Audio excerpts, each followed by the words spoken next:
1 to 4 family contract, paragraph 7H, the residential service contract. Now, what is a residential service contract?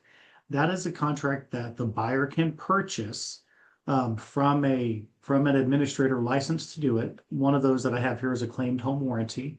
Notice it says warranty. This is not an insurance, right? So what this does is it's going to cover AC, some electrical, some of your plumbing. It'll cover some of that where you just pay a deductible if something fails. That doesn't mean they will cover it. It means they may cover it, right? So make sure that if your buyer wants to get one of these, they go through and they read on this pricing. This is January 6th, 2026 is where these prices are. These prices subject to change. But these are some of the coverages that they have. Make sure they go read through this, make sure they understand what it is they're buying. There's additional coverages on here. And if they have questions, call the rep. Your agent should have a rep. You as an agent should have a rep from this company, or find out who the rep is for your area and go through and read these brochures. Now, these things are helpful, right? They can save the buyer money when they purchase the property, but you have to understand, this does not cover pre-existing conditions. A pre-existing condition that comes up quite often is on homes that are 10, 20 years old, or the unit, AC unit's 10, 20 years old, 5 years old, whatever.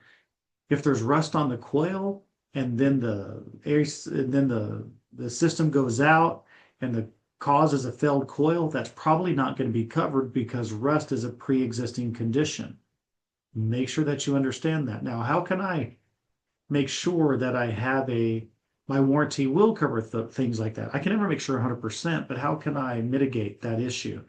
By getting a home inspection, by getting an AC inspection, saying it's in good working order. That way, if the AC goes out 10 days after closing and I have an inspection report saying it's working as it's supposed to, or I have an AC tech that says they went through it and is working as it's supposed to, then it's difficult for the home warranty to not make that claim, right? So just make sure you understand what they are. Give your buyers a couple of options, because it says here in big bold, it's optional to purchase one, and there's various companies that they can choose from, okay?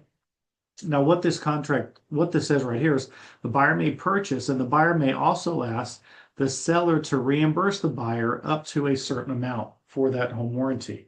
Just to give you an example, if they wanted to buy a claimed home warranty and they wanted the basic coverage, which is here, their standard coverage would be $550. So on the contract, I would put $550 right there.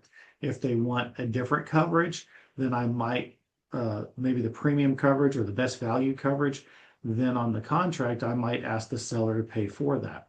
But let's just, right, so to whatever it was. Now let's just say I put $550, but then the buyer says, well, I don't want that one. I kind of like the premium one at $650. All that means is that the seller is going to cover the $550 and the buyer will have to pay the difference of $100, right, in that case. But the seller shall cover up to that amount for a home warranty. Again, that's all negotiable.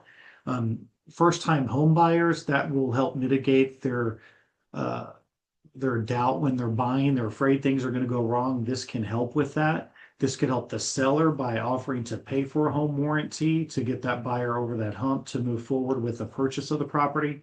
But again, it's up to them. Make sure you as an agent give them several brochures or have them go hunt themselves. And there's a lot of good companies out there. But just be aware, the biggest complaint about residential service contracts is that they deny claims. So mitigate risk of denying claims by having inspections done and having ACs checked, okay?